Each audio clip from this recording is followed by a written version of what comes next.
Okay, everybody. Well, welcome to the Finance and Investment Committee meeting of Vallecitos Water District on Monday, April 12th, 2021 at 2 p.m. Via video conference. Do we have anybody from the public joining us today? Yeah, there's Miss Gail Martin has joined us today. Okay, I'll go ahead and read the notice to the public real quickly. This is going to give my eyes a good little workout here on this small screen, but due to the evolving situation, with COVID-19, I'm reading from the screen, Glenn, so okay. Novel coronavirus, so long as, let me shrink it down. You made it too big for me. So long as state or local public health officials have imposed or recommended social distancing measures, Vallecitos Water District will hold future meetings via teleconferencing and allow members of the public to observe and address the meeting telephonically or otherwise electronically. During this period of time, Vallecitos Water District will not be making any physical location available for members of the public to observe the meeting and offer public comment. The public is encouraged to watch and participate in the meeting from the safety of their homes. The meeting can be viewed on the agenda page located on the main page of the district's website. Public comments or questions can be submitted to the following email address: publiccomment@vwd.org. All written comments that are received 90 minutes before the meeting will be provided to the committee members, and a record of the receipt of comment will be noted during the meeting.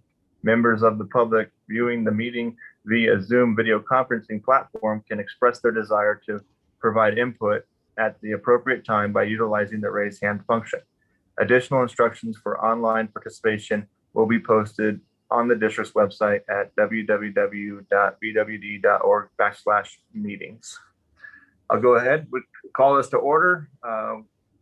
Director Boyd Hodgson and myself are here along with members of staff. And with that, we'll go ahead and start off with item number 1.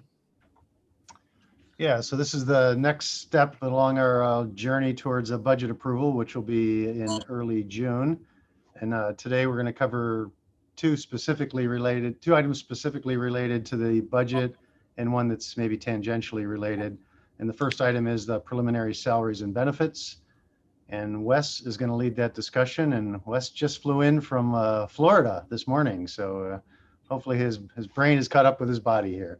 So go ahead, Wes. Hello, everyone.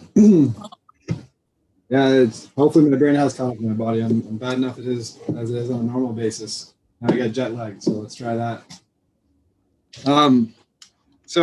Yeah, good afternoon, members of the board. Today we're going to go through the first of all the budget party page to get us started. This will help get me on track. And today we're going to talk about the budget background, go over the progress update. Then we'll talk about the preliminary salaries and benefits as promised at the last meeting. We'll go over the capital budget requests. And remember that this again is like a sort of sausage making process. These are all preliminary numbers. They're draft. It's a work in progress. So everything you'll see here will change, and hopefully we get feedback input from you, and it may change based on that as well. And then after that, we'll talk about the next steps in the budget process. And finally, we're going to have a debt issuance discussion. We just want to put that on your radar and get the Finance Committee's input on debt issuance. So background, we've done this every meeting. I don't know. I'll go through it again. So the internal process for the budget is we update the audited actual numbers and we do the projections for 2021. And then February 22nd, we had a Finance Committee meeting where we brought the budget calendar and the budget versus actual for 5 years to the committee. Then in March, we actually compiled the departmental budgets and we put them into the operating budget. We complete the current year fiscal year projections. We start working on personnel and payroll estimates, and then we take care of the debt service forecast. And then March 22nd, we go over the operating budget requests, and Ed and James were here for that meeting to answer questions. And now in April, we've incorporated the operating budget. We've gone through and revised and refined it. We worked on the payroll some more and done some revisions. And now April 12th, we'll go over the payroll estimates and staffing. And then we'll go over the capital, sort of preliminary capital budget requests. We put those into the budget so you can see what the initial requests look like. We're still talking about the timeline and the ability of staff to complete the project requests. And so as I mentioned, they are draft, but we did want to give you some more information on today, and James is going to discuss some of the major projects we're looking at. So then that was that. So then here we are, the start of the meeting. This is the preliminary salaries and benefits. So I did send out, I believe it was 6 documents to you over email. One of those was this slide right here. And then the CIP master, as well as the CIP pages. And then you had the future projects and the future pages. All those will be discussed today, and I'll be referring to them. So hopefully you got them in the email.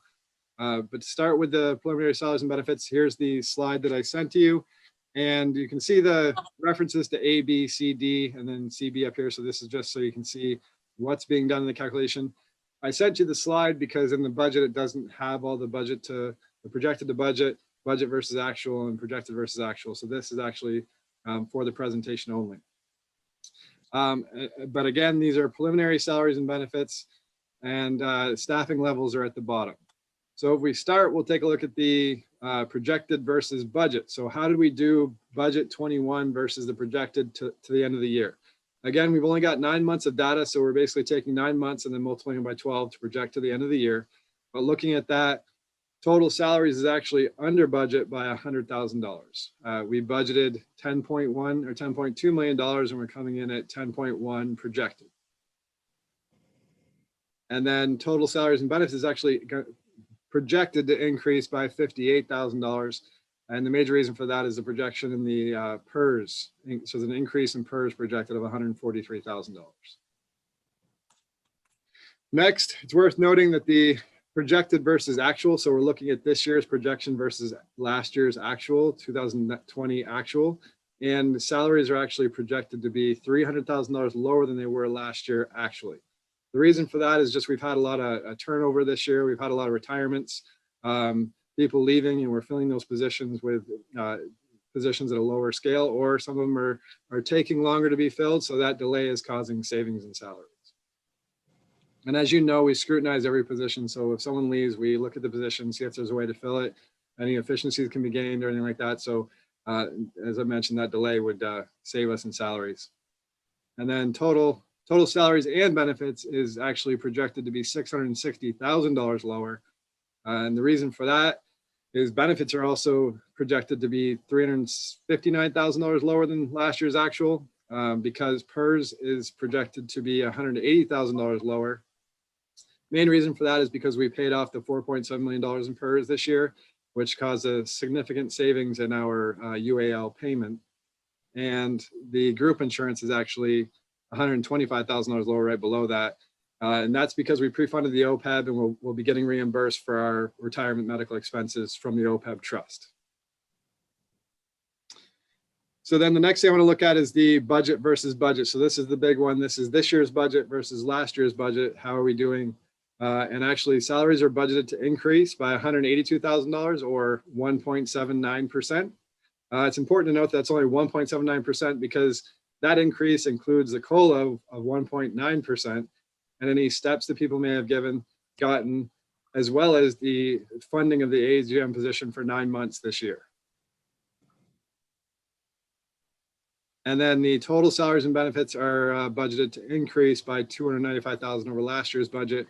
And that's because of the salaries increase and the group insurance. We're actually seeing we saw 7.5 from, was it Aetna or the other, I forgot the other medical insurance. And we saw a 9% increase from Kaiser this year. So group insurance is increasing by $163,000 budgeted.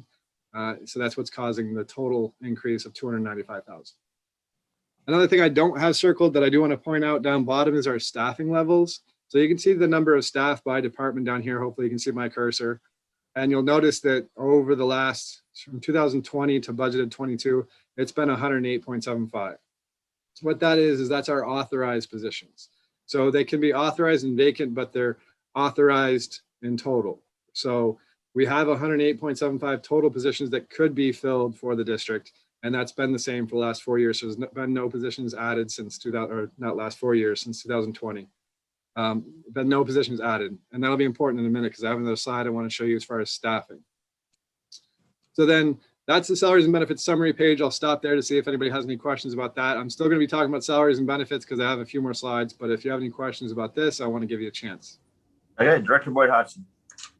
I think I might have missed it. This does include the assistant GM position? It does, yes. So this includes 9 months of funding that position.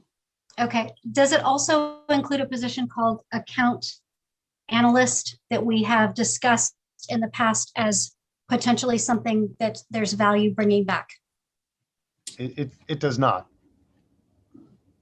I think it might be worth discussing bringing that position back. Okay.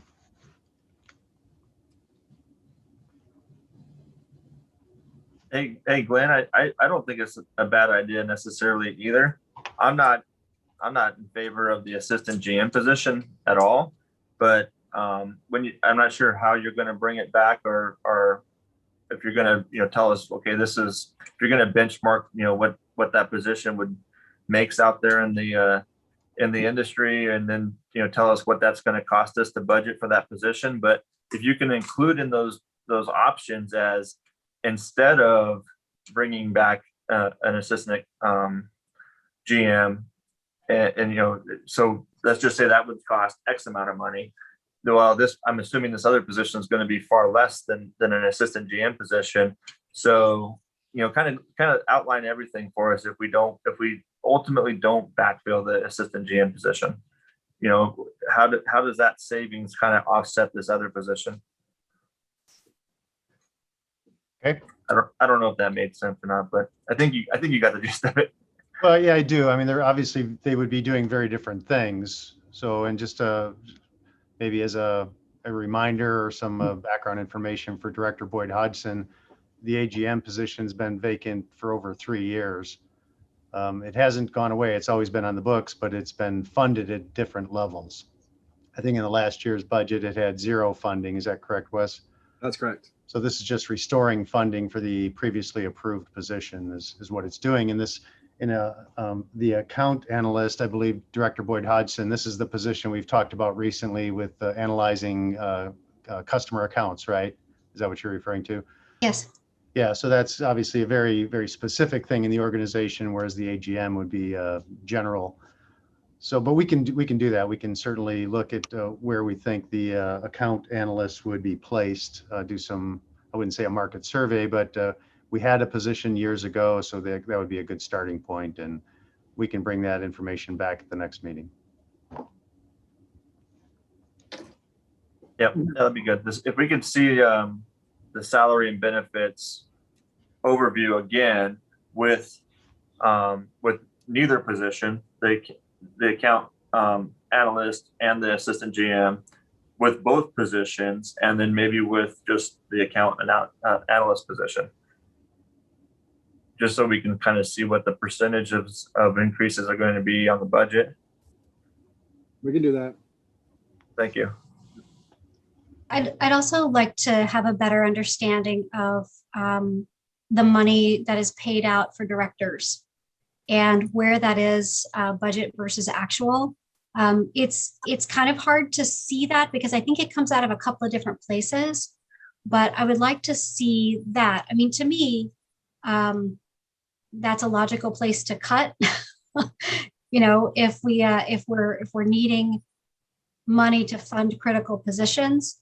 So to me, that's a bit of a black box and requires that I do some digging and make some assumptions that I don't know are correct. So I would like to see budget versus actual, how much was paid out to all of the directors, and if we're over or we're under, that I think we have a slide on that coming up. So. Oh, great, thank you.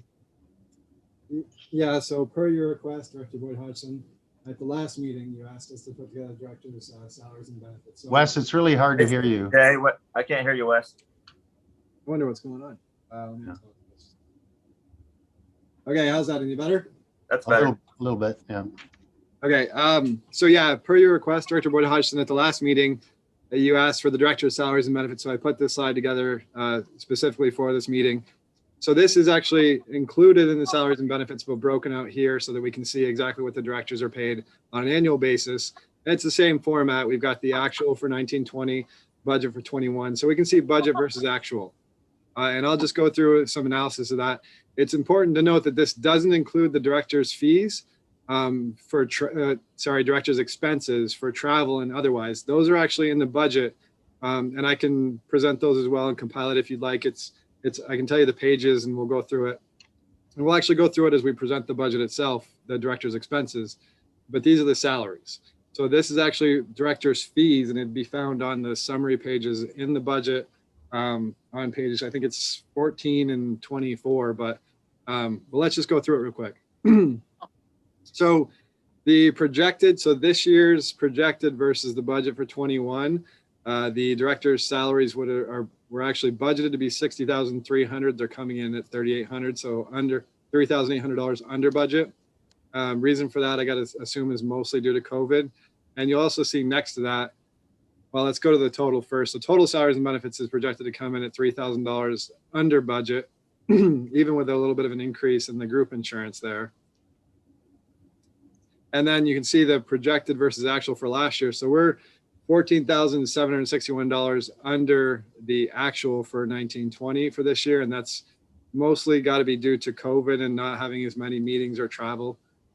So when I say travel, the travel meetings that they'd attend when they're traveling, not the travel expenses. So 14,761 under, and then you will see the total is 1,407 under budget or under actual last year. And there is a rather large increase in the group insurance, but that's in line with the salaries and benefits group insurance increase. As I mentioned, we've seen a 9% increase in the Kaiser group insurance costs. And then looking at budget versus budget. So this year, we're trying to keep a sort of conservative budget due to COVID. And this year's budget is $6,800 less than last year's budget for salaries. We did have to increase the group insurance based on we sort of do like a 5-year average of group insurance or health insurance increases when projecting the health insurance. So that resulted in the $7,800 group insurance. And then in total, salaries and benefits are budgeted to increase for directors by $1,000 this year versus last year's budget. So any questions on that, Director Boyd Hodgson? The group insurance, that's the life insurance and the medical, right? yeah, that's life, dental, vision, and health. Okay. Okay. And then you say you have the fees broken out separately. Yeah, and I can show you those as well. There's a line item in the budget itself, and I can actually either send you the budget reference, or I'm happy to present another slide when we do the next budget presentation. Okay, I'd like to see it presented. Sure. Thank you. Hey, Wes, just to clarify, so that the totals you see there, the 134, that's for all 5 directors, right? That's not per director, that's for all 5 of us together, correct? All 5, yes. Okay. Hey, Glenn, has there ever been any kind of benchmarking? I've never really liked the idea that, part-time employees like the board get full-time benefits like medical. Can you do some benchmarking with the other member agencies in the area to find out if that's normal?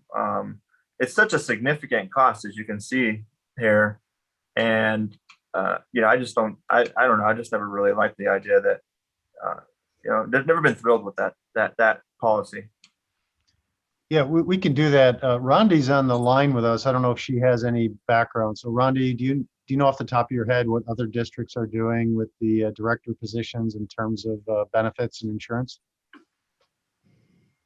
No, I'm sorry. I don't know. We could do a quick survey. I know not too long ago, I asked a similar question, and council told us that it wasn't uncommon, but we'd need to do a survey just to get more information. Rodney, what is a regular employee? How many hours per week do they have to work to qualify for medical benefits with the district? They have to work at least 30 hours a week in order to get Okay.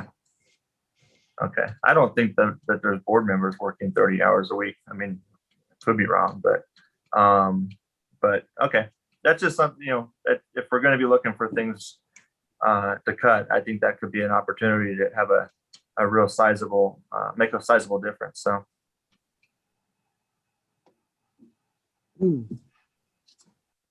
Okay, so next slide, we're going to talk.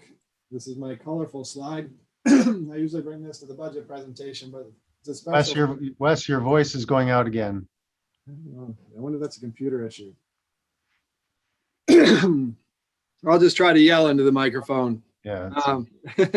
So this is my colorful slide. I usually save it for the budget presentation, but it's a special today for the Finance Committee. And the whole purpose of this slide is really to show, and before I say that, I'll say that the bottom half of the slide, so this is for the last 5 years, and the bottom half of this slide shows all salaries. Whether it's red or blue, it's all salaries. And the top half are the benefits. Green and yellow, it's all benefits. It's just the green is the actual and the yellow is the budget. So the purpose of this slide is really just to show that over the last 5 years, staff and the board have worked diligently to keep salaries and benefits at a steady level. And you can see overall, there's really not been much of a increase. In 2018, we actually had a budget to actual savings of 5.5%. And since then, we've been pretty accurate and pretty consistent with our salaries and benefits over the last 5 years. You know, I think what is missing on this graph that sort of would tell the story whether or not it is true that it's been kept at the same level is the number of employees over the years.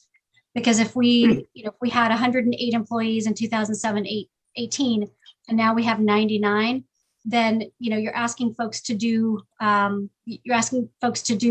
more with less. So I think that would be really helpful to get a truer picture of whether or not this has been kept the same to make that claim.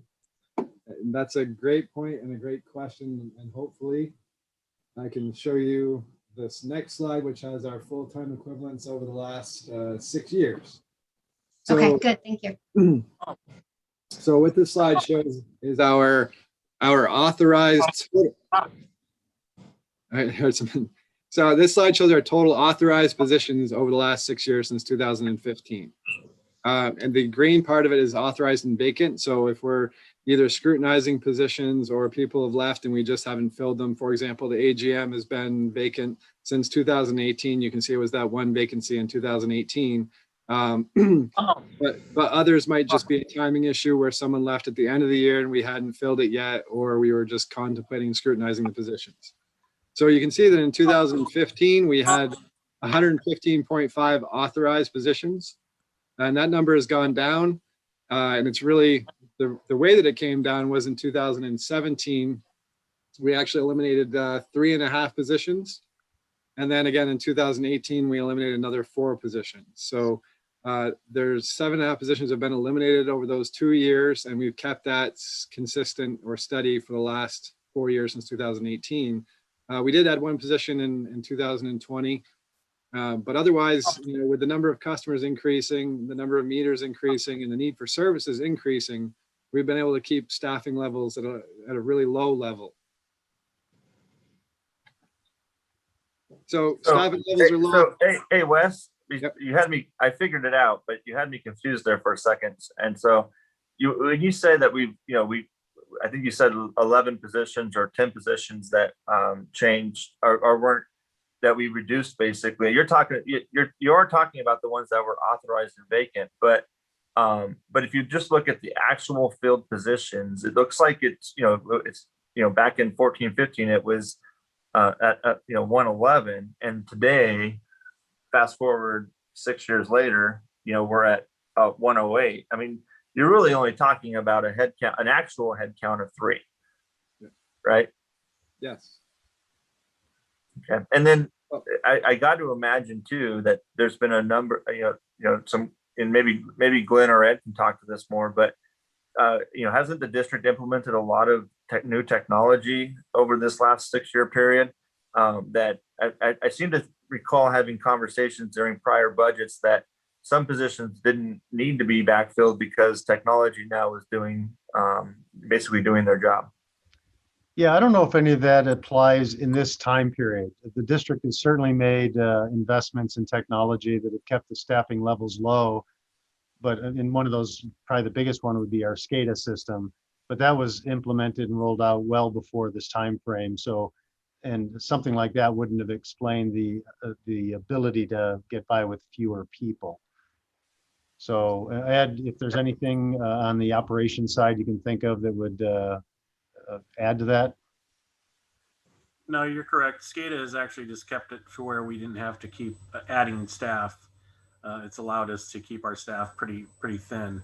I would say some of that you're referring to, President Snella, might have to do with the meter department, where because of the technology we've rolled out with the meter department, that's probably reason some of that's dropped down. Yeah, that was definitely part of it, because there was a time when we had to physically check the meters, right? And not that long ago, and now they just simply have to drive by the meters, and then hopefully someday in the future they won't even have to do that. So, okay, I just wanted to make sure, because it kind of, Wes, it kind of sounded like we were like 11 positions down, and in reality, we've probably kind of fluctuated around 3 over 6 years, which seems like it would be in a reasonable percentage of from an employment level, from a staffing level. Yeah, I guess I would add to that, President Sinella, that in the past, some of those positions would have been filled, but through the efforts of staff, we've tried to find ways to become more efficient with the staffing levels we have.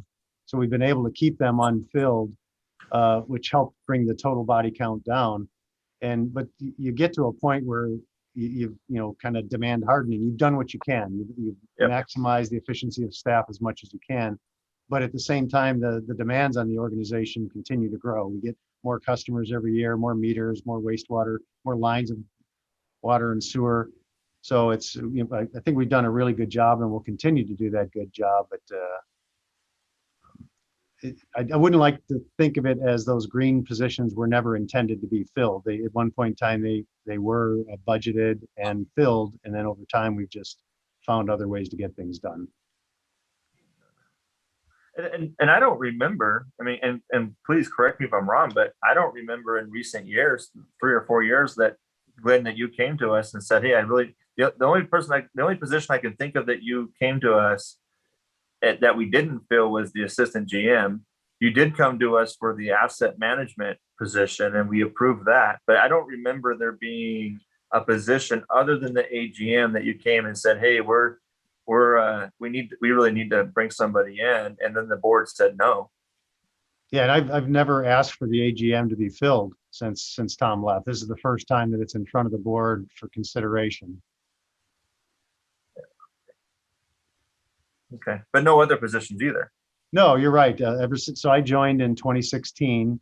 The only position that we've asked for in that time was the asset management supervisor position, which the board granted, and that shows that uptick from 107.75 to 108.75. That was the time frame when Susan joined us. Yep. Okay. Thank you. I'm sorry, I think I missed something. The AGM position has been authorized but vacant for years past. And it's in the budget again this year, but I think General Manager Perham, you just said that you've not come to the board to ask for it to be filled. I'm confused. How could it be authorized but vacant, but it's never been asked to be filled by the board? Am I missing something? So it's been an authorized position all along, and its funding level has varied over the time. Okay. We decreased the funding for it to offset some other costs in the past, and I voluntarily said that we can keep it unfilled, but it's just becoming more and more difficult and more problematic. We're just not getting to a lot of things with that position vacant, and I don't see the organization being able to operate efficiently as things go on, as time goes on. So, like I said, at a point in time when the position was fully funded, I wouldn't have needed the board's approval. I could have just gone out and filled it, just like any other position. If we have funding and we have a authorized position, we can go ahead and fill it. The organization chose not to do that. It wasn't any direction on the board's part, but it's over time.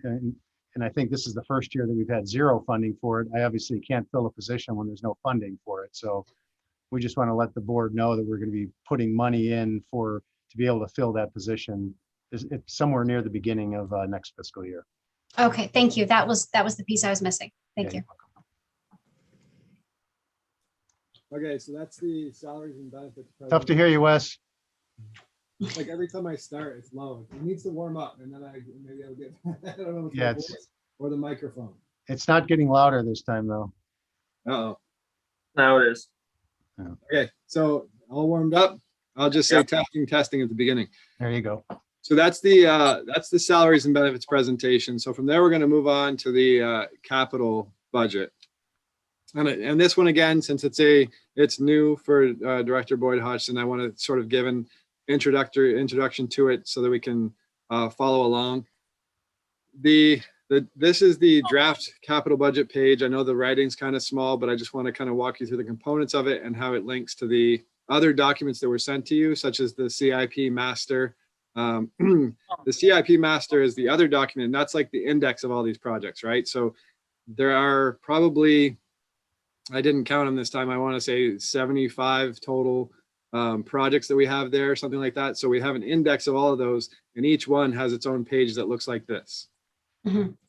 So this is one of the pages. This is the MRF biological selector improvements.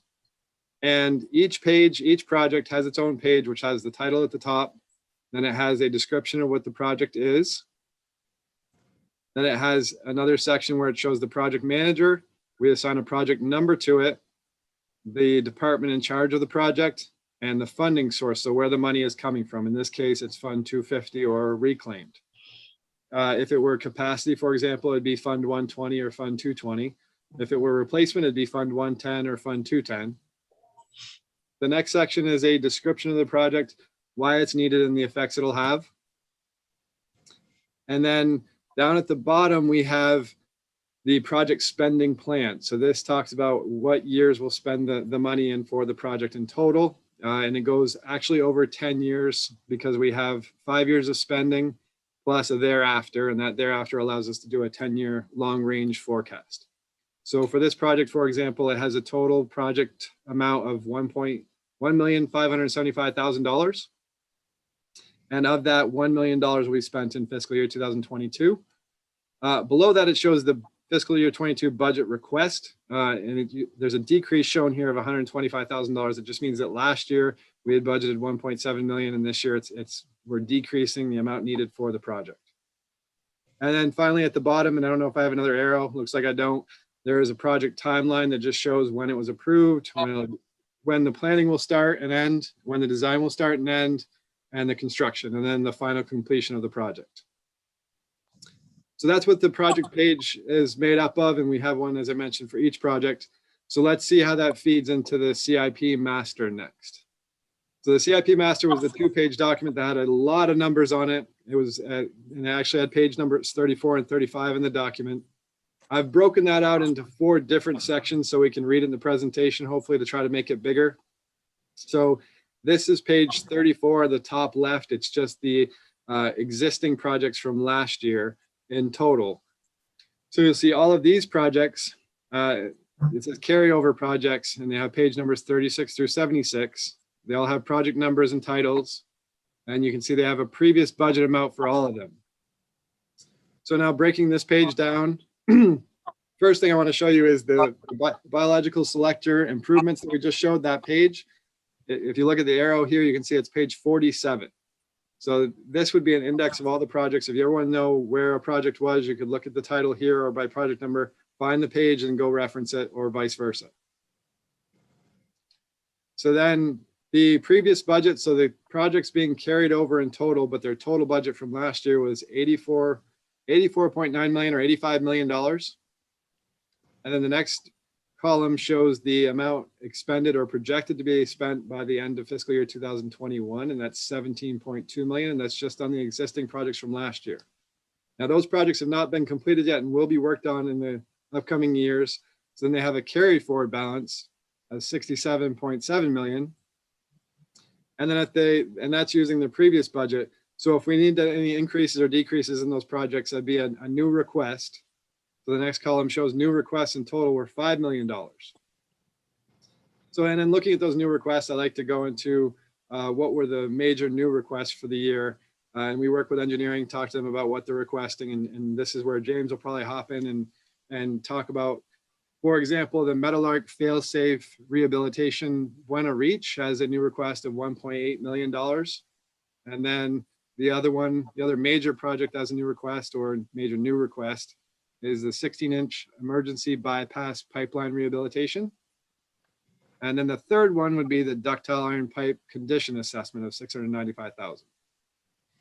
So I don't know if James wants to talk a little bit about the fail-safe. Yeah, sure. Thanks, Wes. Before I do, just so that the committee is aware, the way we go through our budgeting process is this is the first actual time that it's put together. So I think I saw the requests all put onto one page like this last Friday, probably maybe an hour before the committee members did. And this is pretty normal, but the way we do it initially is it's a request coming from all different departments, mainly in engineering, a lot from ops. And then we put the budget together and then we kind of go through our first run at it, looking at what we have, where the trains left the station. We know jobs that are moving forward, and then everything else, we just kind of put a timing down. From here, obviously, we have a presentation to the committee today, but even before we go to the next iteration of this, now we'll end up sitting down and start prioritizing projects and moving things around. We actually go through about 4 iterations of the CIP budget. I think the committee might see 2, maybe 3 at the most. And the final one being after, if you looked at the budget calendar, after we get kind of our revenue requirements, then there's further we need to move some CIPs around. The next iteration for me will be kind of prioritizing projects. After that, they'll be taking a hard look at what staff could actually complete, just because we have a staff of 2 right now, and we're still vacant 1 position on the capital side. So there's only so much 2 people with myself helping could actually complete, even with consultant help. And then we'll go from there. So then there'll be some hard conversations about pushing some projects back. So this is kind of hopefully one of the larger CIPs. Then it'll kind of get smaller and smaller and hopefully more realistic as we move forward. Now, talking about the first project that Wes has highlighted, the Meadowlark fail-safe to Buena Reach. This project's been in front of the board before to award a consultant contract, and this is the portion of our fail-safe. Our fail-safe has 3 portions. The easternmost portion is a Vallecitos only portion. The central portion is a Vallecitos and Buena Sanitation District portion, and we share the cost 50-50. So when we initialized this budget sheet, it was to slip line the whole project. We got an engineer on board. The engineer's doing their estimates. We're still working out a lot of the details on what we need to do, but we've run into a section on this project. Environmentally, it do a lot of damage. And to be honest, we probably won't get the environmental compliance to dig up the canyon to actually access a portion of it. So we'll have to relocate a portion of our fail-safe in the road. As the board may recall, this is a section of pipe that failed several times. It's a 1982 pipe. It's made of ductile iron, and it's not used 24/7. It is a fail-safe. It's used every year, but so it's dry sometimes, it's wet sometimes, and that's not a good condition for that material. Material really should have never been used for that type of condition. So the whole project is being slip lined. Now we have a section that will have to be relocated back into the road. That accounts for the majority of that increase. And the only silver lining of that is half of it will get reimbursed per agreement by Buena Sanitation District. Yeah, James, I was going to ask that question just for clarity. So when we budget the money on participation projects, do we budget the entire amount or only our portion? No, we actually budget the entire amount, and then it's in the text, but we'll get back, and then the reimbursements are budgeted in a separate area within the district. Wes, I don't recall where you could find that in the budget. Do you? Yeah, in the 5-year reserve pages, there's a project reimbursement line at the top. It comes in as a revenue to offset the cost of the projects. Okay, so it's in the 5-year budget, basically on the revenue side. Yeah, And so it comes back in as a revenue then within the budget. Okay. Unless there's any questions, we go to the next item. I do have a quick question. The new request monies, I saw down at the bottom, we're at 5-ish million. How does that track over time? Like, for example, because this is, there are things that I'm sure you encounter that are unforeseen. And so you have to come back to the board and ask for more money. But I would also like to sort of see how that has been tracking over time, because if it's consistently going up, or if we're consistently, a certain percentage over what we budget, then I think we need to try to look at that and say, well, maybe we need to estimate a little bit more closely and plan for contingencies and make the initial ask at the first. So how we're at, it looks like around $5 million. So do we have data showing in the past, the last 3 or 4 years, what percentage of the budget we have to make new requests, or what that percentage of the budget is? So yeah, we can get that pretty easily. The 5 million is a percentage of the 89 million. I mean, it's a small percentage in total. I can tell you that last year our new requests were $5.8 million, and the total, the project total for carryovers was $61 million.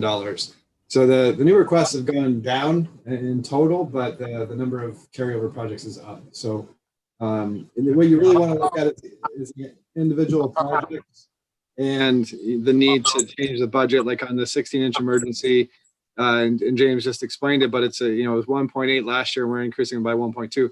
Other projects are annual projects, like, for example, and we're changing this methodology, but the technology infrastructure upgrades on page 62 here, that one says 220,000, and we're asking for a new request of 130,000. We spend about $100,000 on an annual basis for technology upgrades. So that's going to be shown in the future down bottom under new projects, and I'll get to that in a minute, but that'll move out of the new requests here. So it's really the larger construction projects we probably want to concentrate on for that question regarding new requests, I would think. And Director Boyd Hodgson, if I can add, one of the things that we try to do is, it's similar to what you're asking, but a little bit different. We always look at, of the total CIP dollars we have funded, what percentage are we getting to, right? We don't want to be budgeting for 100 million and only get to 20 million, because then we're encumbering that large amount. So that's an ongoing effort. We're having that very discussion with EWA as well, and Sena Wastewater Authority is in the process of putting their CIP budget together, and we're asking them the same thing. Let's make sure that whatever money we're putting in the CIP is reasonable and achievable. So I'll work with James and Wes to get the finance committee and the board the numbers as to how well we've been delivering on the amount of CIP that's in any given year. Thank you. And just to kind of add to that, Director, there's two things. Our annual CIP report, if you look at that one, it shows how we're performing on budget and also on change order percentage. And we have, and I'm not afraid to say this, a best in class change order percentage rate. And we regularly track within the budget of a job or under budget on most jobs. Our change order rates of most years are below 2%, when industry average is somewhere between 7 to 10%. And it's equated to millions of dollars of savings relative to what the industry averages over the course of the about 14 years or 13 years I've been tracking. I think we're up to $4 or $5 million in savings. Can't remember what that number is actually, but we track basically below 2%. But that being said, what typically happens on a project is it's outlined there's two types. There's replacement projects that come out of our reserves, and there's capital projects, and there's projects that have a blend of both. Any project that's a capital project, the initial budget starts from our master plan, which is really a high level document. Then once we finally get into it get an engineer on board and get the boots on the ground, then there's usually a budget adjustment from there. Usually we get attacked by development that our master plan is too conservative with our numbers, but what we found out, when you start planning for capital jobs at that high level, it usually doesn't cover all of it. So a lot of times it does. We've gotten better over the years, but a lot of times there's usually a first iteration of moving a project up. And this is a perfect example. We went from a planning level estimate, and now we have an engineer on board, and we actually have a design criteria moving forward, and we have boots on the ground, and we realize we have to do more work than expected. So there's kind of a natural ebb and flow to that. And then from here, unless there's a change condition, the expectation is the budget should be fairly stable. Thank you. And great job, by the way, on the low rate of change orders. That sounds like great news. Thank you. So it's all my staff. So, okay, so the next project here is the emergency failsafe and bypass. This one actually came to the board, and it was a budget increase because, as the board may remember, we actually asked for a budget increase we asked for an award and we alluded to a budget increase coming in the budget at the board meeting because when we identified the need for this project, we also realized that the failsafe, the Vallecitos only portion of the failsafe was only 5 feet away. So we end up combining the two projects. So it was an increase of $1.2 million, but when we were originally going to budget for that portion of the failsafe, not this fiscal year, next fiscal year, to be replaced. And that was a $2.4 million project. So we're looking at overall, even though this is an increase, but in the 5-year budget, it actually shows up, or it doesn't show up in the budget, but it actually is, we're realizing a over $500,000 savings due to this. So the failsafe, the whole pipe's going to get replaced, and we're doing it in sections. And this section, if we were to do it separately, would require a different engineer to come on board, different design. Majority of the cost was almost $300,000 or about $280,000 in mobilization just to get the equipment out there. When we combine it with the emergency bypass project, we're not double dipping on that, on that mobilization. We're not paying twice for the same work. So the majority of savings is just in the mobilization. There's a little bit of savings in engineering and design and timing of it. So it is an increase, but overall from if we were to budget out single project at a time instead of combining it, it would have been over a $500,000 increase in the total budget. So this is, this shows us a $500,000 savings compared to budgeting the failsafe separately. So to me, this increase is actually a win because we found a way to combine two projects and then become more efficient. Let's see, what's that next project? It's kind of blurry on my screen, Wes. Yeah, it's the ductile iron pipe condition assessment. Looks like Sure. So that project is, and we've talked about it. I think we already had a pilot project. We're moving forward with our ductile iron assessment. So that includes a leak detection, which we're actually going to be meeting with the HOA and starting to talk in the San Luis Hills about. From the results of the leak detection, we're going to do what we call high definition or more high level testing. Now, it's much more expensive to put, for lack of a better explanation, an X-ray machine into the pipe to figure out the wall thickness of the pipe to see where we have failures. So we want to be very prudent about where we do that. So we're trying to take all the steps from doing basically low impact and low cost testing to try and narrow down where we do this more expensive testing. But we are budgeting for somewhere between 1 mile to 2 miles a year of ductile iron, basically testing to figure out the wall thickness. And this will really help identify areas that may fail before they fail, which will overall, over time, hopefully show basically a cost benefit. It'll be hard to quantify, especially up front, because we're just rolling out the program. But the whole asset management program is about extending life and spending our resources, which include our operational resources, engineering resources, and our ratepayers' money in the right place to actually create a savings over time. And this is our first step. We have over 230 miles of ductile iron pipe here at the district. So 1 mile at a time, obviously, we'll never get to it. So what we're hoping to do is do our analytics, do our data crunching, and be able to really pinpoint and use that money and also that time wisely to find the most vulnerable areas. So this is our first year really moving towards that, and this is why you see that big budget request. Yeah, and identifying these problems early is really important because Director Boyd Hodgson, I don't know if we've had a big water main break since you've been here, but when the line finally gives, most of the cost of repairs is the collateral damage, the roadway, the curb and gutter, the sidewalk, maybe property damage. the actual cost of repairing the pipe is pretty small in the grand scheme of things. So if we can identify a small leak and dig down and fix that before it causes problems at the surface, we're going to save a lot of money in the long run. We're going to identify a lot of these leaks early on, and we'll spend a lot of money to repair them, but it will save us a lot of money in the long run. And we're going to track it, and hopefully, and we're tracking already and compiling data what our average cost of repair are. So overall, we could track it, and we're hoping to bring it. It won't be substantial, and it won't be telling in the beginning, but over time, we're hoping to bring a report back to the management and we're back to the board, so they could see where this investment and how it pays off and how it has dividends over the future.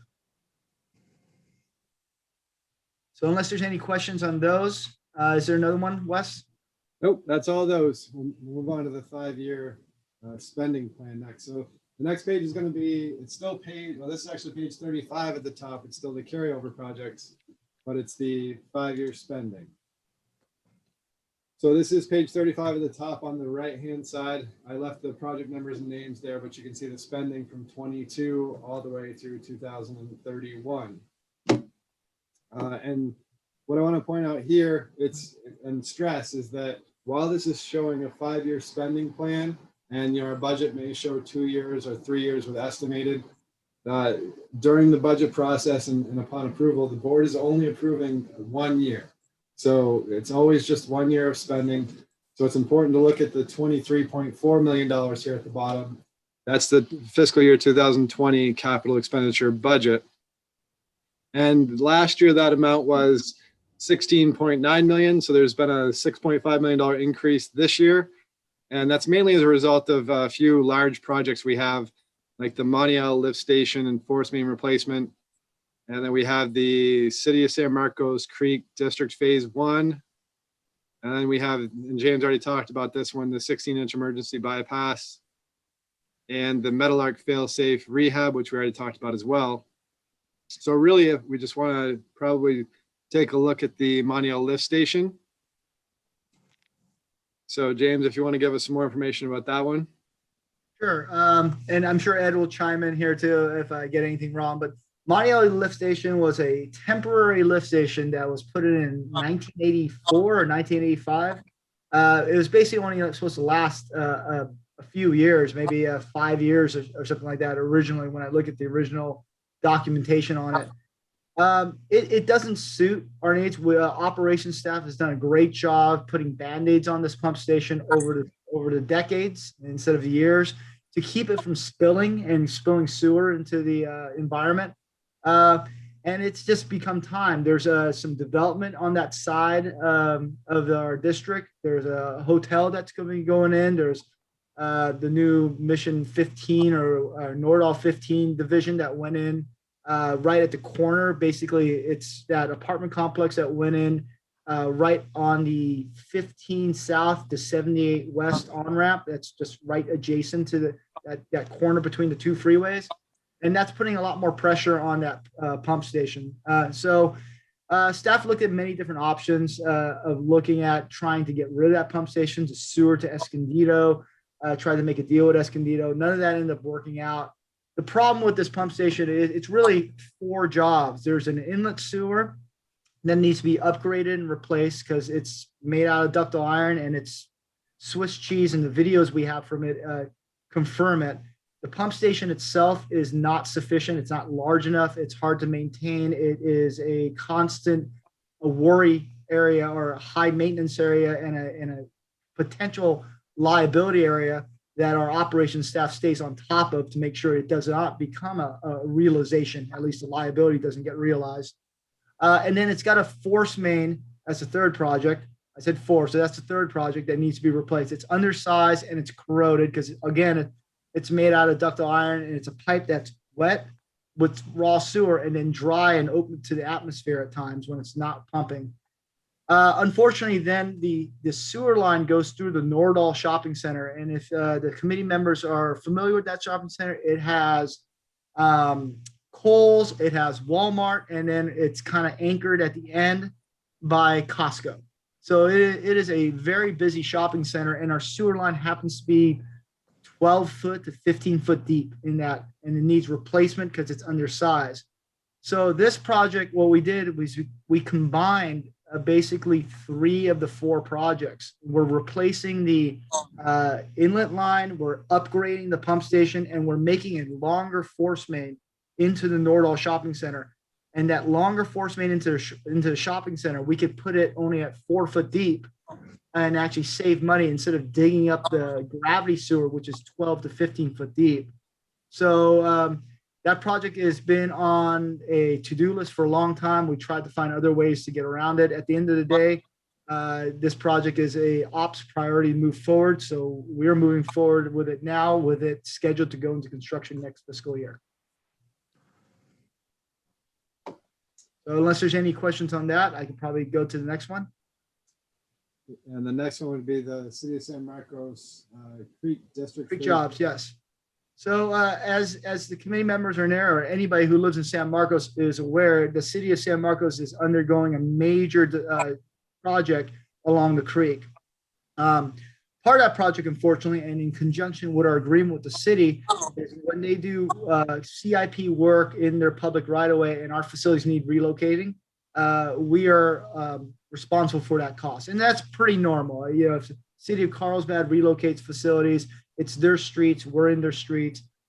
We have to react to that and also either pay for or do a separate project or reimburse the city to remove it, relocate it. So in this case, all of Discovery Street, which parallels San Marcos Boulevard, but on the other side of the creek, it's going to have a brand new water line because if you're not aware, the grades are coming up 8 to 10 feet. And having a water line underneath a bridge that 15 to 20 feet deep is a liability, especially an old water line. So we're bringing it up to a natural grade. The sewer line, we can't do anything about because it's gravity. We can't bring it up, but we do have to rehab it. We have to up the manholes. We have to, now we can't cross the creek where we currently cross the creek at Bent and Via Veracruz because there's going to be large bridge abutments and structural material there. So we have a new easement that we work with the city, and that pipeline's already in. So this project actually is part of that reimbursement agreement, and there's actually an increase in this project based on the city's actual bid. So last year we bid it based on the engineer's estimate. This year the changes are based on the actual numbers given by the contractor. So I think that covers all the 2022 significant projects that make up the difference. But if the directors have any questions about it, any projects on the page here that they'd like to ask about. Hey, James, the Creek District stuff that you just talked about, we're having to go in there because the city's making changes to the bridges, or is it because of all the development that's been either currently going on in that area or will be going on in that area in the future? Director Sinala, this is actually due to the city's changes to the bridges and the roads. So this project is not directly related to the development. Okay. Thank you.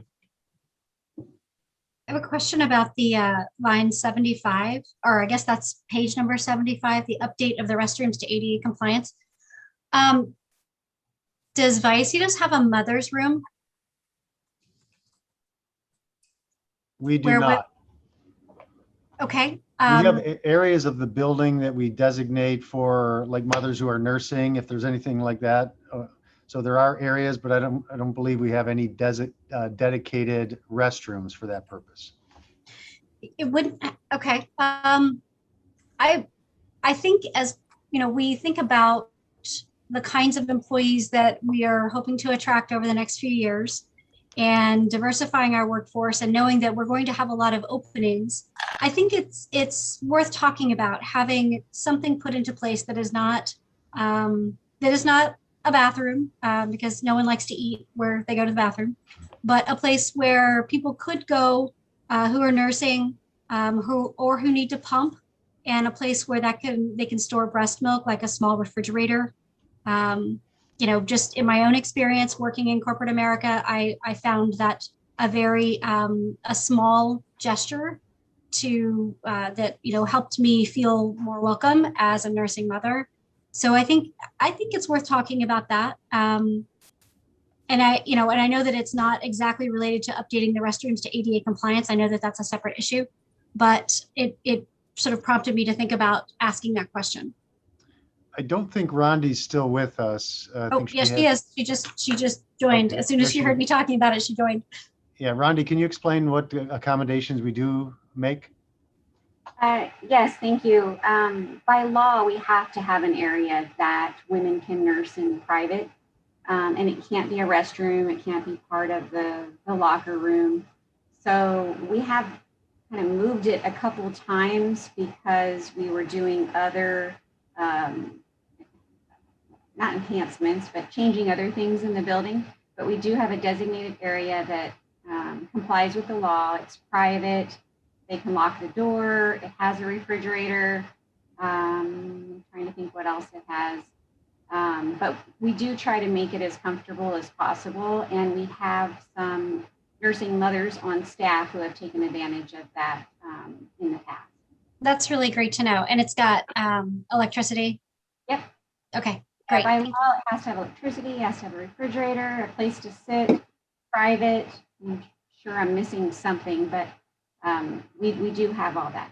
Great. Okay, thank you.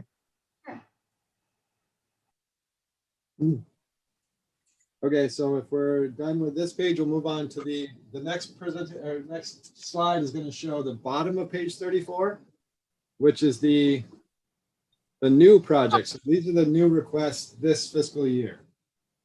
And some of them, while they're new requests, like the Encina wastewater 35-year plan, that's something that we budget for every year based on Encina's 5-year budget. So while it's a new request this year, it's just added based on Encina's budget.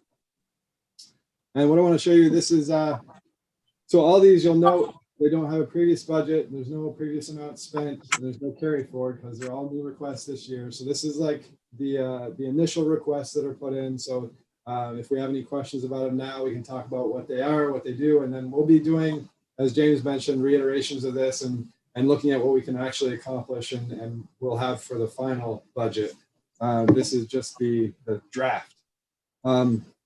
And looking at the total of the new requests for this year, it's $63.9 million. And of the 63.9, I believe it is 59 million is for Encina and the future projects. Future projects are projects that will not be worked on in fiscal year 2022 in this budget year, but they will be worked on in future years. So we have to put them into the 5-year and 10-year plan so that we can do our 5-year reserve projections and 10-year reserve projections. They're not technically being approved in this budget because, as I mentioned, we're only approving 1 year, but they're in here as sort of a placeholder for planning and forecasting. Basically, it's prudent financial planning to include these future projects we know will be coming up. So I realize that this slide can be a little misleading because it shows fiscal year 21, 22 new requests, and it leads one to believe that we'd be trying to expend those monies in the coming year, but that's not the case, as Wes mentioned. So thanks for clarifying that, Wes. And the future project page that I sent out listed the total of these future projects. So it has a summary page that has them listed there. And then there's also a page for each of those projects. So you can see what each one of them is and how they're being planned for. And that's courtesy of engineering because they do excellent planning over there in James's department. So looking at the total, the next thing I want to say is of the future projects, the biggest new request we have is the Camino de Amigos sewer replacement. And I don't know if James wants to talk a little bit about what that request is. Sure. Actually, it'd be a good segue to kind of how we do it from our master plan. So our master plan is in phases, and I won't bore you with the details of it. Matter of fact, I'd love to give you a full boring master plan presentation someday. But basically, we entered a new phase. So phase 3 is designated by SANDAG, and it's from 2021 to 2025, basically those years. And so we look at our master plan and say which projects were in that phase, and then we kind of look at it and say, do we need to move forward with those projects? So it comes off the master plan into our 5-year planning horizon, and then once it hits, we budget for it Although we may push that expenditure off based on need, because we're looking at what actual need is based on what the planning needs are. But we keep it in the window because we know that it's in that window of planning. So this is a sewer project over kind of off of Alga area that needs replacement from 8-inch to 12-inch. It's a fairly large project. It's complicated. We're going to start looking at this from a planning level, just using staff time to see when this needs to be triggered and hit, because it's basically being triggered by growth. And a lot of the growth has already happened. So we'll work with operations, see if the sewer is already impacted or is the sewer actually in decent shape and we have more time. And we'll react appropriately by prioritizing it based on those actual needs. And James, you mentioned that it's triggered by growth, but maybe you can talk about that funding source column and how that cost gets allocated between growth and replacement. Yeah, absolutely. So basically when there's an existing 8-inch pipe and then we're upsizing to a 12-inch pipe. So in this case, you're increasing the capacity by more than doubling it basically, because a 12-inch pipe could carry a lot more because the area is squared. So in this particular case, it's 45% funded by replacement, coming out of replacement reserves, and it's 55 replacement funded by the capital facility fees. A lot of the projects that you see on here, it's really important to see where that funding source is, and it kind of does a full circle to some of the presentations that Wes has already given, showing how our reserves are going to, which are really high right now, are going to come down because we have a lot of these large projects that are in the CIP. We're all planned to start spending real hard money on, and it's going to drive down our reserves. And so there was a time of building up those reserves for the next phase, and we're kind of entering that next phase with several of these projects that are in the existing projects and some that are in the new. A lot of them are already in existing. If you look at any of the land outfall projects, those are heavy on reserves, and that's the funding source where it comes from, which kind of goes with our prudent financial plan, looking at those long-term plans. Was there more on that, Glenn, or? No, I just wanted to clarify that even though it's triggered by capacity, there still is a benefit to the replacement, the current ratepayers, because they're going to end up with a new pipe instead of the aged pipe that will be replaced. So, and as we go through the master planning process, we determine the appropriate cost allocation for that. So just because one thing triggers it doesn't mean that that fund would pick up 100% of the costs. So thanks for covering that, James. So, and the other thing I want to mention on this for the new projects for this year, if we take out the Encina and the future projects, we have 36 total new projects being requested, and the total dollar amount is $4.7 million. Last year we had 26 projects being requested for $4.9 million. That's just to give you an idea of how this year compares to last year. So more projects this year, less money, so just more smaller projects. And then lastly on this page, I want to talk about the total. So if we add up the carry forward to the existing projects being worked on and carried forward, plus the new request, the total CIP budget for this year, at least the draft, is $136.7 million, shown down bottom. Last year, that amount was $144.9 million. That's a decrease of $8.2 million. And really the difference there is that the San Marcos Interceptor was budgeted for almost $7 million last year, and we've almost completed that project. And then the Metal Arc tank number 3 that we had in last year's budget for about $4.5 million has been put on hold until further notice, as far as I know. So those two have resulted in a decrease to this year's CIP budget. So that's the new projects as far as what's being requested, showing the new request. Now I'll show the 5-year spending plan for the new projects. So this is on page 35 at the bottom of the page. So here's the bottom right quadrant. So here are the new projects and their 5-year spending. And really what I want to show here is the majority of these projects are all going to be completed in 2022. They're smaller projects, so they'll be finished this fiscal year. And the highlighted items show the total new projects are $63.9 million. And of that is, 32.2 is Encina. And the total being spent in fiscal year 2022 for new projects is $6.7 million. And of that, 4.5 is for Encina. So Encina is a major portion of our new project spending, over the next 5 years. So that's the capital spending on page of the CIP master on pages 34 and 35. The next thing we'll be presenting is the vehicle and equipment requests for fiscal year 2022. So unless there are any questions on this page, I'll move on to that one. Looks like you're good.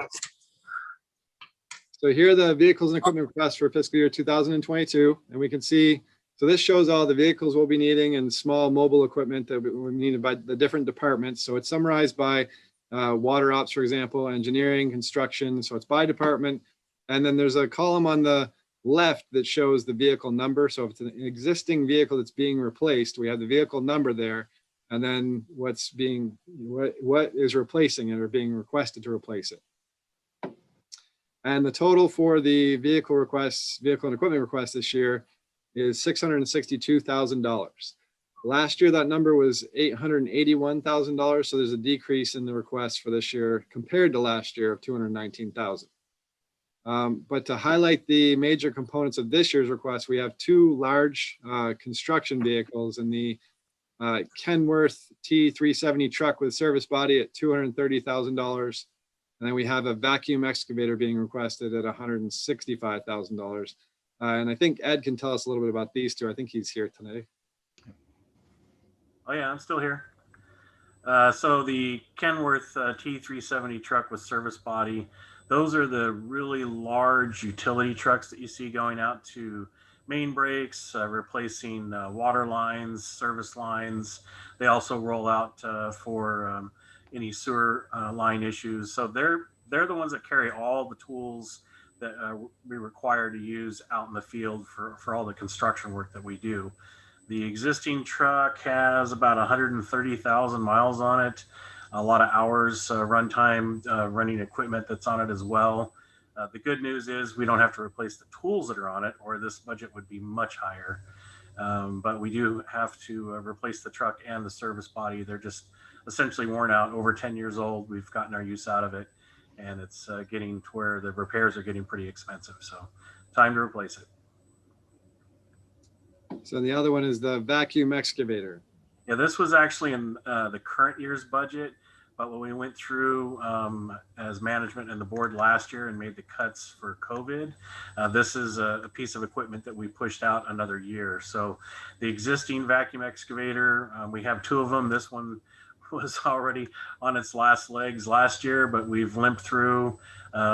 It's down quite a bit for repairs. It's beyond its useful life. So this is actually a tool that saves a lot of staff time on main breaks and working on services. So it has basically what we call a water knife, which is a high pressure wand for water, which can loosen up the dirt, and then essentially we vacuum it out. And this helps us from having to use a shovel where we sometimes will hit an SDG&E line or coax cable, telephone lines. This allows us to work a lot safer and faster as we're exposing a broken main or something that we need to work on underground.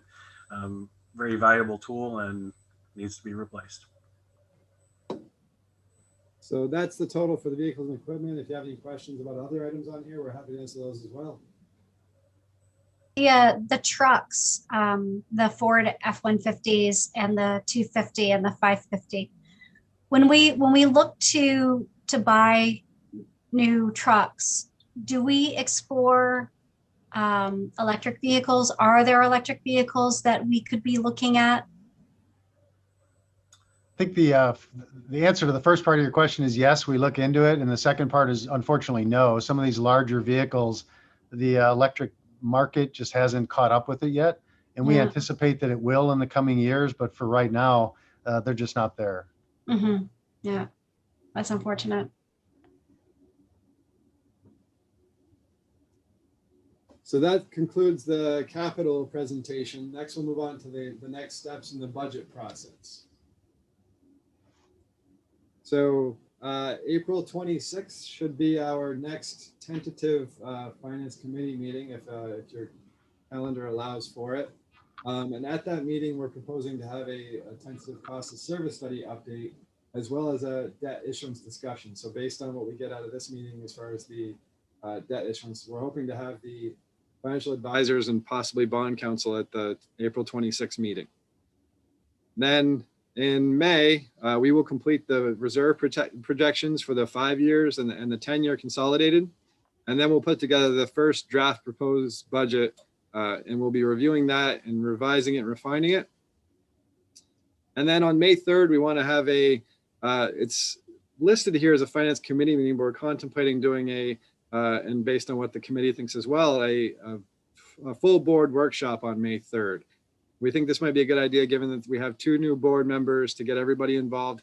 It would still be the same way we present at the finance committee. So sort of a draft informal presentation, but then we could catch them up and give them a review of the draft proposed budget at that meeting as well, if that's what we'd like to do, meaning the committee. And then on May 19th, we'll have a full board workshop, and that'll be the first review of the proposed budget that's put together. And then on June 2nd, we will bring the proposed budget June 2nd, we'll bring the proposed budget to the board, hopefully for approval. Hey, Wes, I know we talked about this recently, but when are you gonna tie this into the rate increase process? Because in years past, like I've mentioned before, we get to this, in about, I don't know, 4 to 6 weeks from now, you're going to be coming to us and basically like, here's the budget, and let us know what you think. Let's talk about it. Let's discuss it, and then ultimately you're going to ask us to approve it. But and then later on down the road, you're going to come to us and say, hey, that budget that you approved, now we got to pay for it, and now I need this much in rates, right? Well, I thought we were going to have some sort of opportunity for you to show us that if we approve the budget, because this is our second finance meeting on the budget, no hard discussion has been talked about cutting anything really. Maybe benefits for the board members, maybe a position, maybe not. Maybe that might end up being kind of a wash if the 2 positions, one goes away and one comes on. When are we going to have that opportunity as a board to really say, or maybe the board members individually need to, if they have their own kind of fiscal goal, like they want to see a 2% decrease in one category or another, like, when are we going to be able to facilitate that conversation? So what I would recommend, my opinion, so when we bring the draft budget to the finance committee or to the board workshop or both, what we're planning on doing, and based on your request at the last meeting, is bringing it with no rate increases first, right? So and we have to have the 5-year reserve projections in order to get the revenue requirement and to establish our days in cash that are required for our credit rating. So once we put together the draft budget, you'll have all that information, right? So we'll set it first with no rate increase. So you'll have your revenues in there as if it were just, possibly demand increase forecasted, but no rate increase. Then you'll get to see what the budget looks like without a rate increase and see if we need more money in reserves, and then you can decide how to go about getting that money. So from there, what you can say is, typically what we do is we bring that forward and we say, in order to get our, days in cash that we need to cover our capital replacement projects that have been, that are being proposed, we are saying, and we always bring it to the committee and say, this is with a 3 to 3.5% rate increase included in the budget. And we try to make it a point to always, keep the committee and the board aware that it includes a 3 to 3.5%. But this year, as a result of your request, we're going to bring it with no rate increase, so you can see it how it is. But you'll need all. But if I understand you correctly, Wes, you're gonna bring that to us, but you're gonna balance that budget with reserves. You're not gonna balance that budget by reducing costs. So that'll be a discussion for the committee and the board and staff. So what we'll do is we'll put it all together the way it is with the requests. We go through and we take out what we think is, not needed. We talk about capital projects. So the staff internally does that, but then we'll bring our sort of revised version to the committee and to the board. And that'll give the board and the committee an opportunity to say, we want to either cut, expenses, or we'd like to do other things, showing it with no rate increases. So it'll give you an idea of where we're at and what you'd like to do. So we'll get your input on that, and that's where you'll get, you know, the real.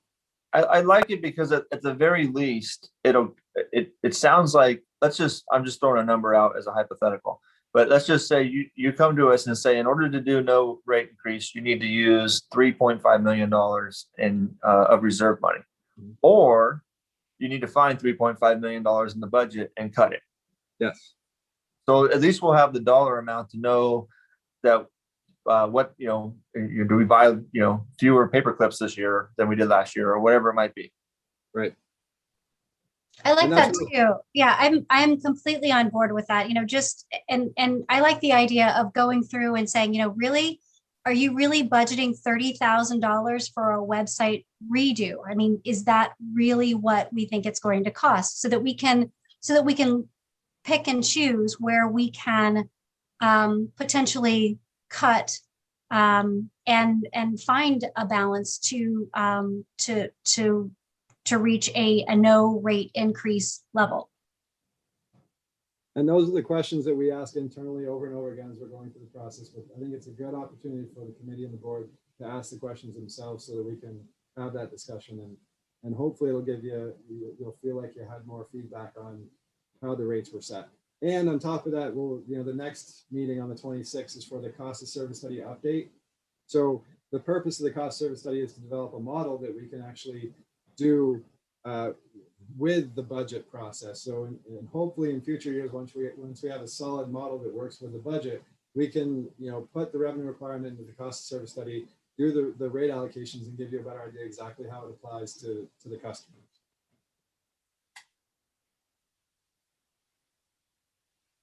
Thanks, Wes.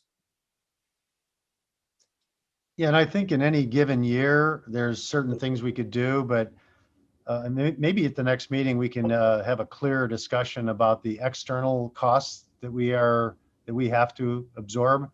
So it could be water authority costs, it could be Encina costs. You heard today about the insurance costs, electricity costs. To get to a zero increase budget is impossible. I can tell you that right now. There's not enough, we couldn't cut enough in the organization without making serious impacts on service levels. So we do the best that we can to minimize any increases in our controllable costs. And I think we can do a better job of maybe explaining what that means. But to try to get to zero overall cost increase, I just don't see how that can happen, because the numbers you throw around, President Sanella, aren't that far off. You may get $3.5 million of external cost increases between EWA and the County Water Authority. And that's a lot of paper clips and websites. And we just couldn't close that gap, but we can help you understand what it would take, and what maybe we can try to prioritize the things that we can cut and minimize the amount of either draw on reserves or rate increase that would be required to balance the budget. Hey, James? And just to kind of circle back, I know that the board and the committee has asked how do they do it on the private side, and for utilities, you may remember, Director Sanella, we actually went in with several other agencies to sue SCG&E because they basically came out and said, with all the new solar panels, that they now need to redo their rate structure. They need to increase their rates because they're basically fixed costs still exist, but now their revenue requirement has been decreased. So they were trying to set revenue requirement based on meeting their costs that they need, just like we do. And at the end of the day, the water agencies wasn't successful because SCG&E showed that they had a revenue requirement with fixed costs to provide a level of service to their customers, and that in this case, that the solar panels were that everybody's putting on the roof has negatively impact them from a financial standpoint, while their fixed costs still remain.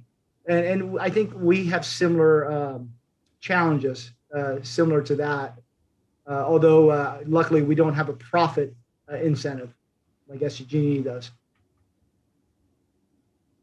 Yeah, and the major challenge being our water purchases, which, as we've talked about before, are more than 70% of our total costs. So when the water authority raises those rates, it makes it very difficult for us to consider. But we can still, bring it to the committee with no rate increase and take a look at what we need and have that discussion. It'll be a fun discussion. Yeah, I understand the challenges, and I remember rewind 5-6 years ago, I'm a pretty fiscally conservative guy, and I thought when I first got on the board, you know, it would be the end of rate increases forever, right?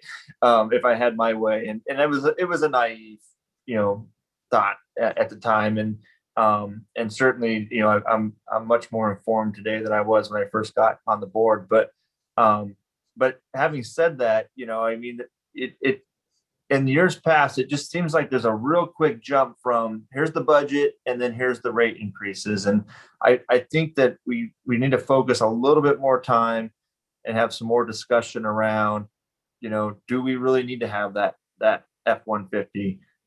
Can we push like we did last year, right? With COVID, with the vacuum truck, you know, we pushed it out a year. Now, unfortunately, you're kind of kicking the can down the road. We got now we need that vacuum truck even more than we did last year. But at least last year we were able to save that expense and push it out a little bit further. And maybe there's some other parts within the budget that we can do that. So.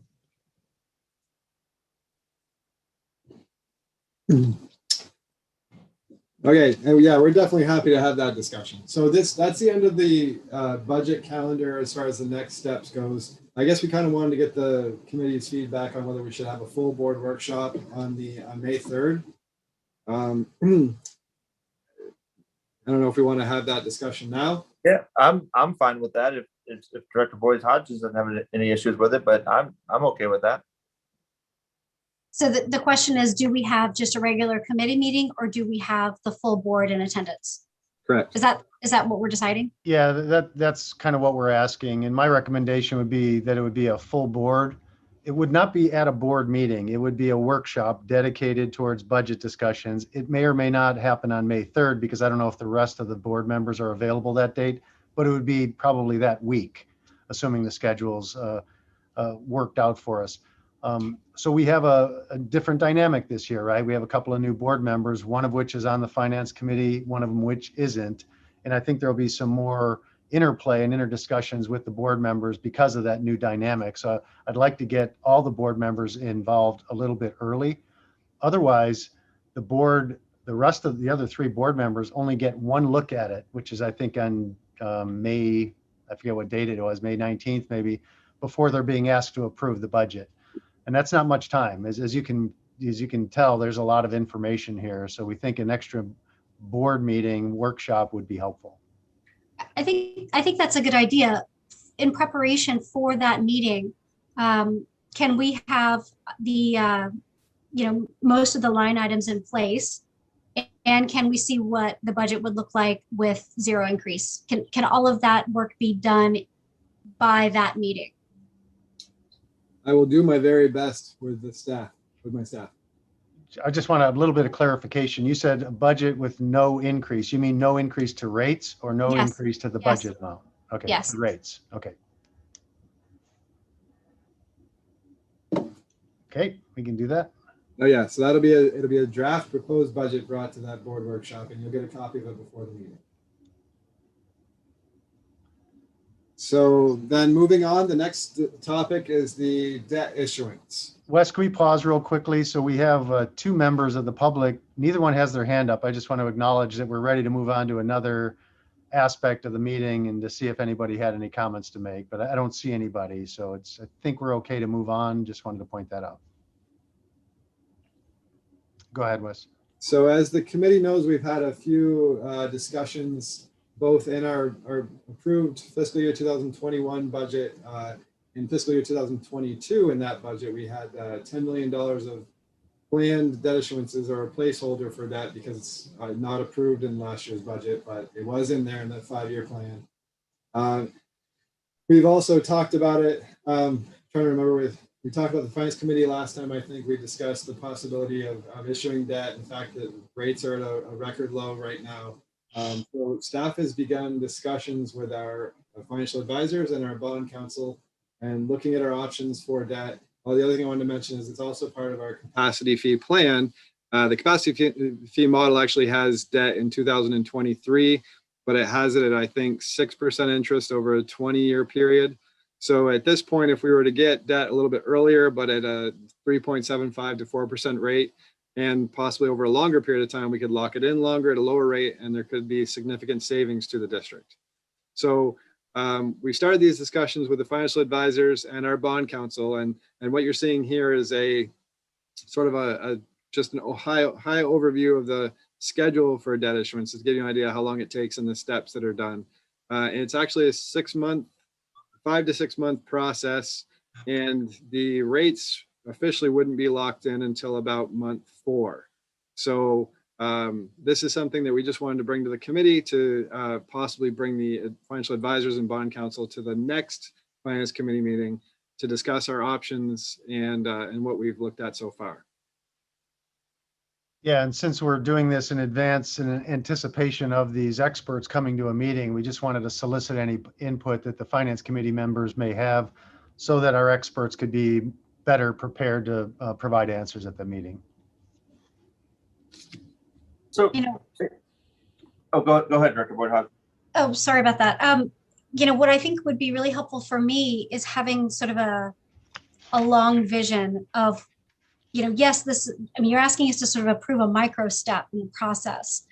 And what I don't feel like I have a clear vision on is the timeline and the decrease, like the actual numbers. And it could be a range of, how long it takes to significantly reduce our capacity shortfall.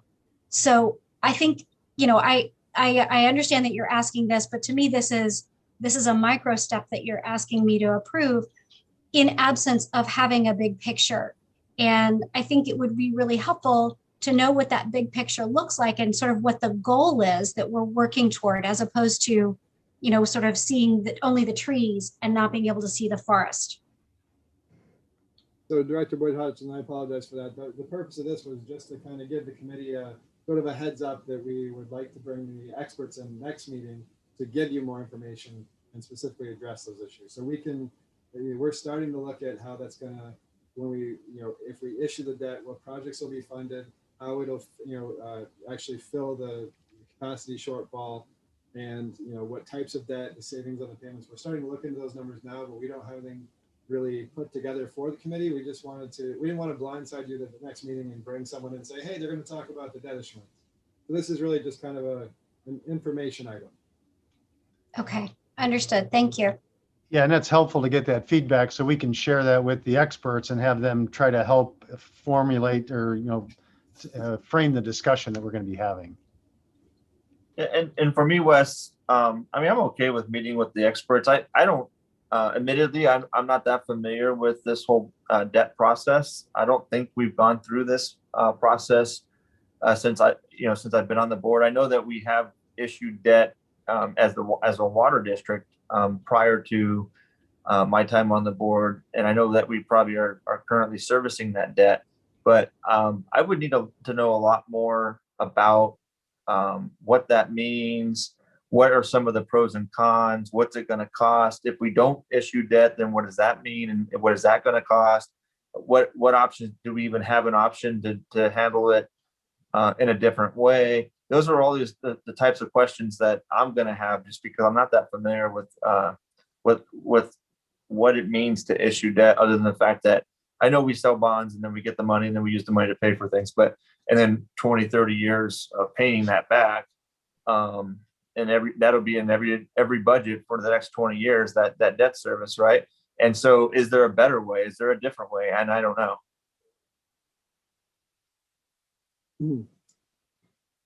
Yeah, and the experts can give more information on that, but at this point, it almost doesn't seem like, and mainly due to the rates right now, it doesn't seem like there is a better way with the projects that we have coming up in the master plan for capacity and the amount of projects that we have. Given that fact and the other fact that rates are at a record low right now. So if we were able to lock that in, for like 30 years, then we would never have the opportunity to get a rate this low again. So if we need that in 10 years or 5 years and it's at 5 or 6%, then we'll wish we had gotten debt at 3.7%, and locked it in over 30 years. It's the same thing when we had those savings accounts that were, or even CDs that were 10 years and they were paying 5 to 6%. I wish I'd got a 10-year CD back then, but I didn't do it. But yeah, so at this point, it doesn't seem like there is, but again, that's the purpose of these discussions, is to look at all of our options.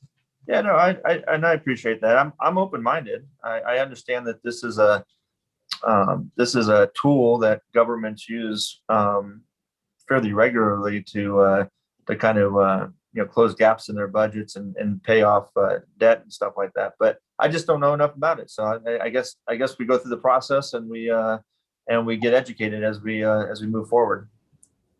It will definitely be a learning process for all of us.